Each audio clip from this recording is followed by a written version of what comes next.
আসসালামু আলাইকুম দর্শক, অনেক বিতর্কের পরে আমরা উপদেষ্টা পরিষদ থেকে দুই ছাত্র প্রতিনিধিকে পদত্যাগ করতে দেখলাম। কিন্তু আসলেই তারা কোন শর্তে পদত্যাগ করেছেন আপনাদের নজরে এসেছে কিনা আমি জানি না। প্রথমেই জানানো হলো যে খুব গুরুত্বপূর্ণভাবে একটা সংবাদ সম্মেলন ডাকা হয়েছে। আসিফ মাহমুদ সজীব ভুঁইয়া সংবাদ সম্মেলন ডেকেছেন। সাংবাদিকরা মনে করলেন যে তিনি পদত্যাগের ঘোষণা দেবেন, কিন্তু সংবাদ সম্মেলন শুরু হওয়ার পরে জানা গেল যে না, তিনি পদত্যাগের ঘোষণা তখনই দিচ্ছেন না, তিনি ফিরিস্তিগুলো জানান দিবেন যে তিনি এই 1-1.5 বছরে বা 15-16 মাসে কী করেছেন, তার মন্ত্রণালয়ে কী কী উন্নয়ন সাধন করেছেন ইত্যাদি ইত্যাদি। পদত্যাগের বিষয়ে তিনি কি বললেন যে অনুমতি নেই, মানে তিনি ওই সময়ই যে ঘোষণা দেবেন সে বিষয়ে সরকারের ঊর্ধ্বতন কর্তৃপক্ষের অনুমতি নেই। এখানে অনুমতি থাকা না থাকা কী আছে? তিনি নর্মালি বলতে পারতেন হ্যাঁ আমি পদত্যাগের ঘোষণা দিতে যাচ্ছি বা এটি খুব শীঘ্রই জানতে পারবো, অথবা পদত্যাগ করছে এটি স্পষ্ট জানিয়ে দিলে হতো, তা তিনি করলেন না। আচ্ছা, পরবর্তীতে প্রধান উপদেষ্টার দপ্তর থেকে জানানো হলো যে তিনি পদত্যাগ করেছেন।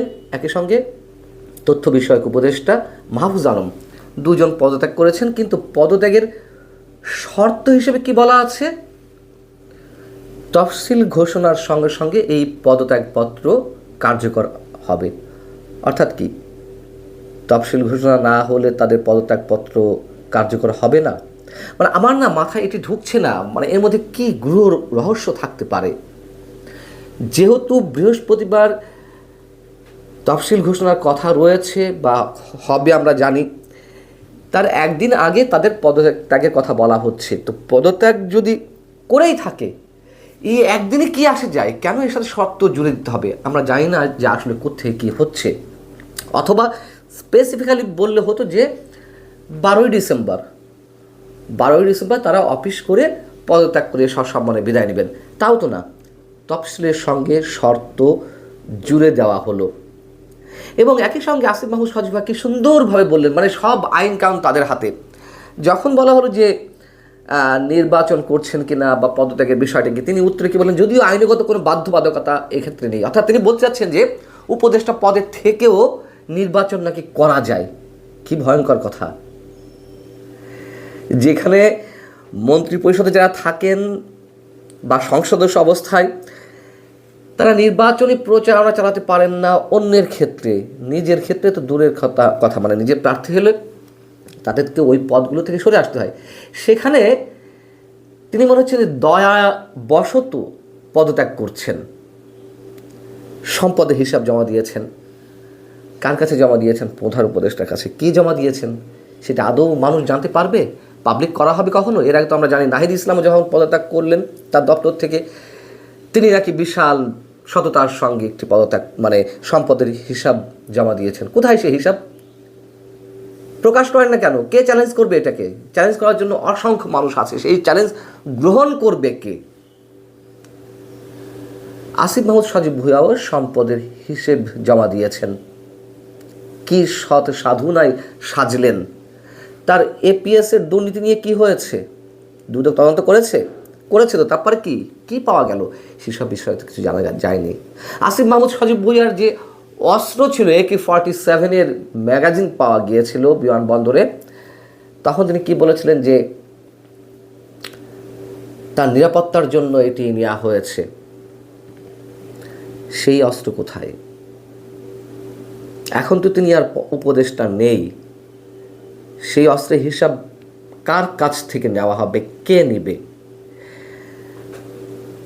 এবং মাহফুজ আলমও নাকি পদত্যাগ করেছেন, এটি প্রধান উপদেষ্টা কার্যালয় জানিয়েছে, একই শর্তে যে তফসিল ঘোষণার সঙ্গে সঙ্গে এগুলো কার্যকর করা হবে। এখন তারা আবার নির্বাচন করবে নিশ্চয়ই। তো নির্বাচন কে কোন দল থেকে করবে এখনও নিশ্চিত হয়নি।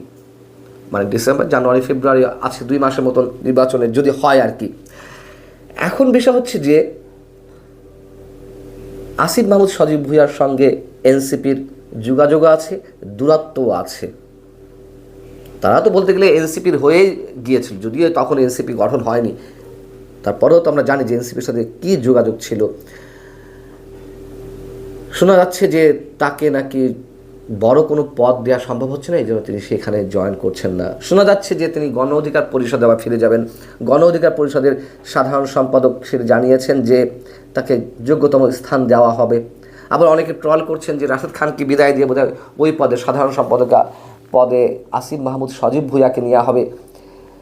আবার বিএনপির সাথেও আলোচনা চলছিল, শোনা যাচ্ছিল যে ঢাকা 10 নম্বর আসন থেকে তিনি বিএনপির হয়ে নির্বাচন করবেন, এই জন্য তিনি ওই এলাকার ভোটারও হয়েছেন।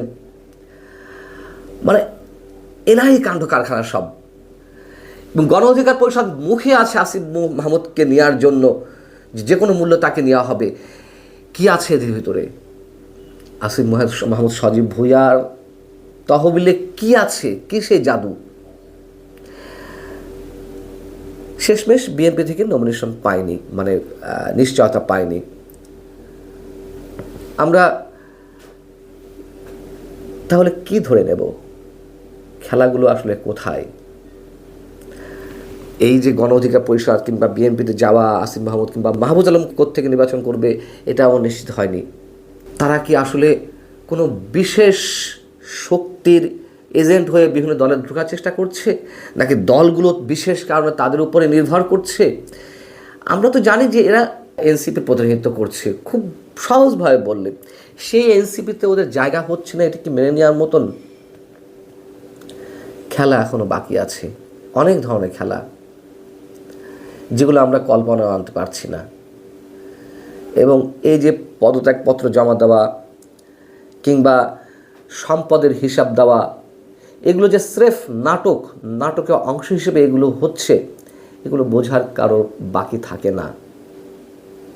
এবং তফসিল ঘোষণা হচ্ছে, আমি নিজেও এখনো পর্যন্ত সন্দেহের মধ্যে আছি যে নির্বাচন আদৌ হবে কিনা। তফসিল ঘোষণা মানেই তো আর নির্বাচন নয়। আমরা চাই আমাদের ধারণাগুলো মিথ্যে প্রমাণ হোক। একটা ইনক্লুসিভ, অবাধ, সুষ্ঠু নির্বাচন অবশ্যই বাংলাদেশে এই মুহূর্তে দরকার। কিন্তু সেই নির্বাচন কোন প্রক্রিয়া হবে, কতটা সুষ্ঠু হবে, কতটা মেকানিজমের মধ্যে চলবে, এবং ডক্টর ইউনূস সরকারের প্রতি মানুষের সন্দেহ তো প্রকট হচ্ছে। রাজনৈতিক দলগুলো, সুশীল সমাজের প্রতিনিধি, সাংবাদিকরা ডক্টর ইউনূস খুব সহজে সুন্দর একটা নির্বাচন উপহার দেবেন, এটি আমার মনে হয় যে হাতে গোনা কিছু মানুষ বাদে আর কারোর ধারণাতেই আসতে পারে না। আমাদের যেই খেলাগুলো দেখা লাগতে পারে, রাজনীতিতে খেলা থাকতেই পারে, কৌশল থাকতেই পারে, কিন্তু স্বাভাবিক অস্বাভাবিক একটা বিষয় তো আছেই। সারা দেশের মানুষকে নিয়ে যেভাবে নাটকের মধ্য দিয়ে নিয়ে যাওয়া হচ্ছে, যে খেলা আমাদের সামনে অপেক্ষা করছে, সেটি কোনোভাবেই গণমানুষের পক্ষে হতে পারে না। ভালো থাকুন সবাই। আল্লাহ হাফেজ।